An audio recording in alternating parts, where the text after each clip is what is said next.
Welcome to Raga Made Easy, Chapter 3, Section C. I'm your host, YJ Arun House. In the last two sections, we saw how the 12 pure tones are derived using the principles of simple fractions and harmonics. Apart from these 12 pure tones or Shuddha Swaras, there are 10 more microtones called pi tones which naturally occur while playing these 12 pure tones. This kind of tuning method of a scale is attributed to Pythagoras or Pythagoras, the Greek mathematician. But even before the time of Pythagoras, during the time of Buddha, it is believed that this method was employed to tune the veena, the oldest string instrument of India.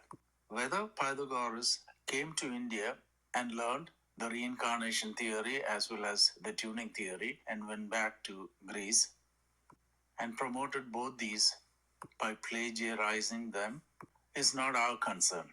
Let the historians of India and Greece play dog in the bone with that. Because the status quo of which names is attributed to Pythagoras or Pythagoras, I would also call these tones as pi tones. From very ancient Indian literature, there is reference to 22 shrutis or 22 pitches in Indian music. So let's find out if the 12 pure tones plus the additional 10 pi tones make up these 22 shrutis or 22 pitches. The principle we use to derive these 22 tones is the cycle of fifths. The cycle of fifths, as you already know, is nothing but starting on the tonic, that is sa 0 cents, and jumping every time a perfect fifth for 12 times and returning back to the tonic on a very high octave or 12th octave. When we do that with 702 cents, we see that from sa to pa is 702 cents. Then from pa, we add another 702 cents, that is an interval of a fifth, perfect fifth. We get 1702 plus 702 is 1404, which if we bring it back to, say, within the main octave, you will get 204 cents, which we know is re or major second. Again, if we add 702 cents, it is 702 into 3, 2106, which gives us, similarly, if we bring it back, that is, subtract it with 1200 to bring it back to the original octave, we get 906 cents. And it goes on like that. 702 into 4 will give you 408 cents, which is the pi major tone, ga. 702 into 5 will give you 1110 cents, that is the pi major seventh. Then 702 into 6 times will give you 612 cents, which is like the Pythagorean tritone. 702 into 7 will give you 114 cents. Here we have to, because once we cross 6, we have to make a small adjustments of 2 cents, reduce it and get, then from 114 we'll get 112 cents, which is the minor second. That is, this time it is the pure minor second. Now 702 into 8, 703 into 9, 702 into 10 will all give you pure tones of 814 minor 6th, 316 minor 3rd, 1018 minor 7th, respectively. 702 into 11 will give you 520 cents, which is the pi fourth. 702 into 12 will give you 8,424. And when you subtract it from the 12 octaves of 1200 each, you get a difference of 24 cents. So we have to subtract this 24 cents to get back to the pure root. Now this is what justifies a small adjustment of -2 starting from the 6th octave. Now in this case, apart from the 7 pure tones, including the tonic, sa, we got 5 more tones which are called pi tones.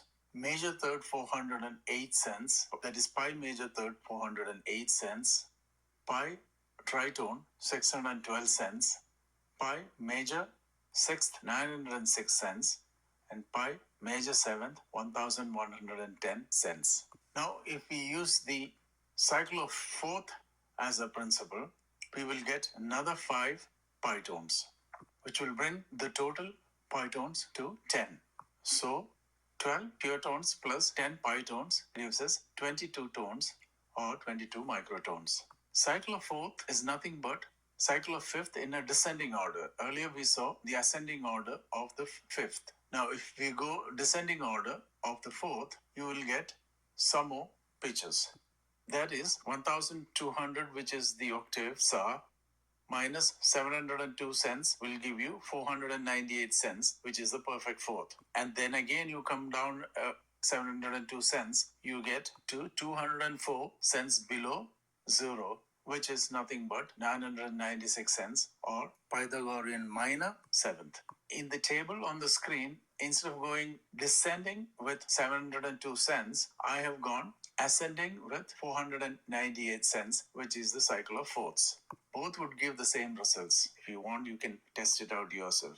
As you can deduce from the table given on the screen, the cycle of fourths will give you minus Pythagorean minus seventh as 996 cents, Pythagorean minor third as 294 cents, Pythagorean minus sixth as 792 cents, Pythagorean minor second as 90 cents, and then we have right at the almost at the bottom we have a Pythagorean second also, major second, that is pi major second, which is 182 cents. The rest are pure tones like 590 for perfect fourth, tritone, pure tritone, 1088 cents for major seventh, 386, which we know is the major third, pure major third, 884. Dha is the pure major sixth.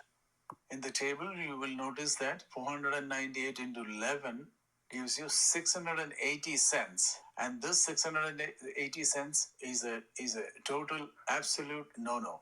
Even in the Western music, this is called anathema because it's called a wolf. It gives a wolfy sound, woo, woo, woo sound. So again, as of the principle said above, 24 cents has to be added to the 680 to get to the perfect fifth of 702 cents. And by the way, this 24 cents minus 2 cents, that is 22 cents, has a name called syntonic comma. The difference between the pure tone and the pi tone is either plus 22 cents or minus 22 cents. Only for the root sa and the perfect fifth pa in Indian music, we do not allow either plus 22 or minus 22 at all cost. That is why sa, the root, and pa, the fifth, is considered stable, totally stable. By the way, I have devised a mnemonic technique to remember cycle of fourths and cycle of fifths in alphanumeric notations. That is, alphanumeric notation is we use the letters C, D, E, Fa, G, A, B, C for sa, re, ga, ma, pa, dha, ni, sa. This mnemonic device will be useful for Western musicians dealing with cycle of fourths and fifths. So the technique is remember GCF bead, semicolon, small f, bead in capitals. So GCF is in capital, bead is in small. So GCF stands for gold coin found, all in, starts with capital letters. Made small bead, that is B-E-A-D, bead is in small letters. Then the next step is found some more. Made bead bigger. This time bigger bead implies that the bead is capital letters. So if you know these 12 symbols representing 12 pitches, that is C, D, E, Fa, G, A, B in caps and D, E, Fa, A, B in small letters, you will be able to remember the cycle of fifths in anti-clockwise direction. And the opposite will be true for clockwise direction. Anyway, that was just digressing a little bit. This slide shows the pi tones in order. I have given the fraction for each pi tone by the side of it. For example, the pi minor second re, which is 90 cents, is 256 by 243. Now, immediately you will think that, oh, this number is not simple and elegant. This fraction is not simple and elegant. So how can this be harmonious? Well, 256 divided by 243 is nothing but 2 to the power of 8 divided by 3 to the power of 5. So there is some kind of elegance in that fraction also. Similarly, the pi tritone 612 cents is 729 divided by 512, which is 3 to the power of 6 divided by 2 to the power of 9. Again, the pi major seventh 1110 cents is 243 divided by 128. That equals 3 to the power of 5 divided by 2 to the power of 7. So you see that these tones also have some musical elegance to it. By the way, the pi tritone mi of 612 cents has a ratio of 729 divided by 512. So if the denominator is in the geometric sequence, that is 2, 4, 8, 16, 32, 64, 128, and so on, it means it has a very easy name to remember in Western music. So this is 729 divided by 512 is the 729th harmonic. As I don't think I've mentioned this concept before. So 3 by 2, which is the perfect fifth, is the third harmonic.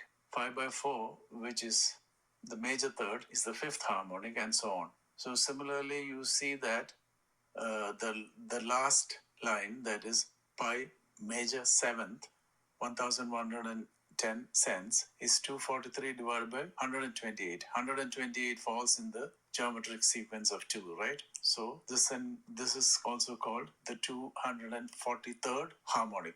Here 610 cents, another pi tritone is given, and the ratio is 64 by 45, which is also reasonably elegant. 2 raised to 6 divided by 9 into 5. I just threw it in there to let you know that in the next section we will come across some more intervallic pitches. It seems in India this is preferred over 612, but I'm not certain about it. Anyway, we will explore it together in the next chapter, next section, I mean. In this slide, you see all the 12 pure tones and the 10 pi tones in separate columns, all written in ascending order. That is, if sa is 0, re is 112. Oh, we already saw all these, right? So, in the pi tones, pi re is 90 cents, pi re is 182 cents, pi ge is 294 cents, pi ga, or the major third, is 408 cents. Now here in brackets I have highlighted not an intervallic pitch. That is unlike in Western music where all the pitches are exactly 100 cents apart, tuned using a wrench or a spanner as we call it in India.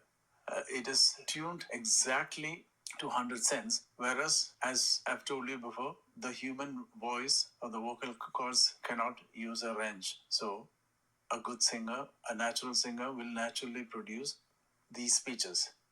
But however, the 408 cent and 612 cents and 792 cents do not appear in any intervals of these different pitches when we sing them.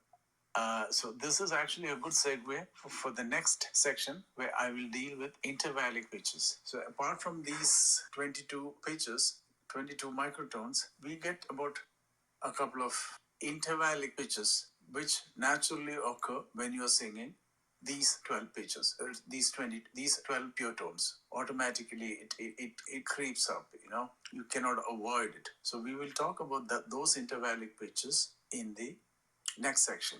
But before that, let me tell you about this 22 Shruti or 22 microtone concept in Indian music is so prevalent that you may take it for granted. Okay, this is the 12 pure tones plus the 10 pi tones I have given here. That's what I thought too, until I chanced upon a treatise that says otherwise. This slide shows the names of 22 Shrutis or 24 microtones in Indian language. Okay, as you can see, Sa and Pa are the same. Okay, Sa is Chandovati, Re is Ranjini. These names are not important. I'm just telling you what should we notice from here. Yeah, here what we have all the pitches that we discussed so far, except that the pi major second is not here, right? The 182 second, between 112 and 204. The 182 cents is not mentioned here, right? Look at the table on the right. Okay, pi re equals 182, no Indian name. Instead, R with an upward arrow equals 274 cents has a name called Raudri, right? Now, what is this 274 cents? It's not part of Python or pure tone, but let me tell you, it is a very important pitch exclusively to Carnatic music. So far, I thought it was not there in Hindustani music, but with these names and the treatise, I don't know if it is there in Hindustani music also. Also, the pi fourth, that is 520 cents, also does not have an Indian name, which means from the previous 10, we have to remove these two pitches. Pi re is equal to 182 and pi ma 520 cents are replaced by 274 cents Raudri, 631 cents Sandeepani. These names are not important, just trying to bring out a concept here. We will learn where these two pitches, 274 Raudri and 631 Sandeepani, came from in the next section. Now, the names of these 22 Shrutis are known differently in Carnatic music. I came across a treatise by Alain Danielot. It's a French name, I don't know how to pronounce it. This is a table of comparative intervals, and he had all the possible Western intervals possible, and these 22 Indian names were also given along with its pitches there. It is there on the internet. I just happened to chance upon it at the last minute. You can also Google and find out.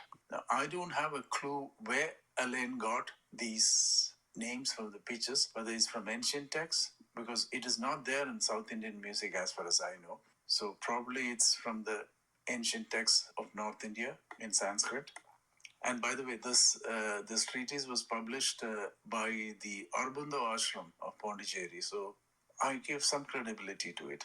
Anyway, without much ado, let's go into the next section where we explore supratones and intratones. They are nothing but tones derived from intervals.